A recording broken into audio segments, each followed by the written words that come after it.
Votre éducateur ici, Daniel Filion, pour vous parler de la question des pitbulls. Je sais, vous allez dire, qu'est-ce que le gars des chats vient faire dans l'histoire des chiens? Bien, il y a deux raisons à ça. C'est que la solution, celle que je n'entends pas parler du tout dans les médias, ou très peu, elle s'applique aussi aux chats. La deuxième raison, c'est que là, le débat commence vraiment à s'enflammer beaucoup. Alors là, j'ai décidé de calmer un petit peu les gens en mettant un chat qui ronronne à l'écran avec des roses en arrière de moi. On se calme, d'accord?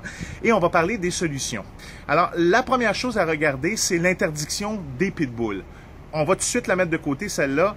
Interdire le pitbull ne servira à rien parce que les gens qui veulent avoir un chien massif, imposant, vont juste changer de race et vont aller vers autre chose, puis on va devoir interdire ces races-là. Donc, mettons ça de côté.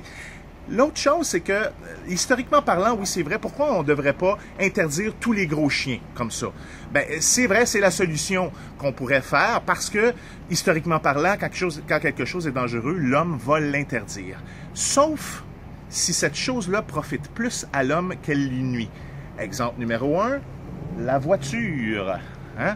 C'est l'objet qui tue le plus de monde à tous les jours et pourtant on ne l'interdit pas. Pourquoi? Suivez-moi. Imaginez-vous qu'il n'y a aucune réglementation sur le code de la route. N'importe qui peut conduire à n'importe quel âge, n'importe quelle sorte de véhicule. Il n'y a aucun panneau de signalisation, pas de lumière. On peut rentrer et sortir d'une autoroute du sens qu'on veut. Vous voyez un petit peu quel genre d'accident on pourrait avoir dans ce contexte-là. Bien, c'est exactement ce qu'est le domaine animal actuellement au Québec. Il n'y a aucune ou très peu de réglementation, surtout au niveau du comportement animal. Donc, pourquoi ne pas faire dans la question des pitbulls exactement comme on le fait avec les véhicules, c'est-à-dire réglementer tout ça en ayant des permis de conduire animal, donc devoir prendre un cours en comportement et en soins animaliers pour pouvoir avoir un animal de compagnie. On éliminerait un paquet de personnes qui ne savent pas trop, qui s'improvisent, qui ont juste un animal juste pour essayer. On réduirait le taux d'abandon. On est la province pour laquelle, ici, on a le plus d'abandon. En fait, on est un des États au monde qui a le plus d'abandon d'animaux. Donc, en ayant des gens bien avertis, on aurait moins d'abandon. Surtout au niveau des chats, ça serait incroyable.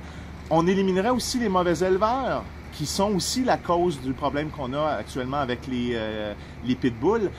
On créerait des emplois. Je regarde actuellement dans les médias là, tous les gens que je connais qui sont d'excellents éducateurs canins comme Isabelle Bormans, Michel Lacasse, Jean Lessard, Jacinthe Bouchard, Nadine Caron, Simone Raffa.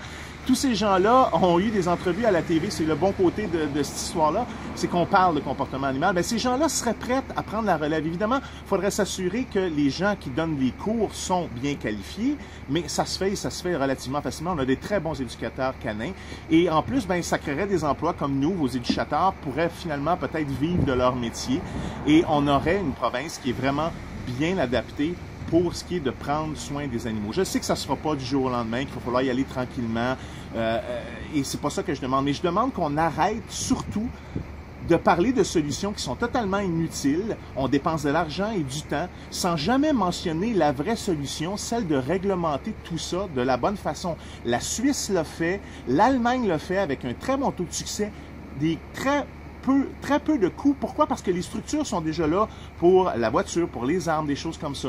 Donc, pourquoi ne pas utiliser ça? J'aimerais ça qu'on arrête de parler d'interdiction et tout ça et qu'on parle des vraies solutions. C'est ce que je demande aux médias. J'espère que ça va vous faire réfléchir. Merci beaucoup tout le monde. Bye bye.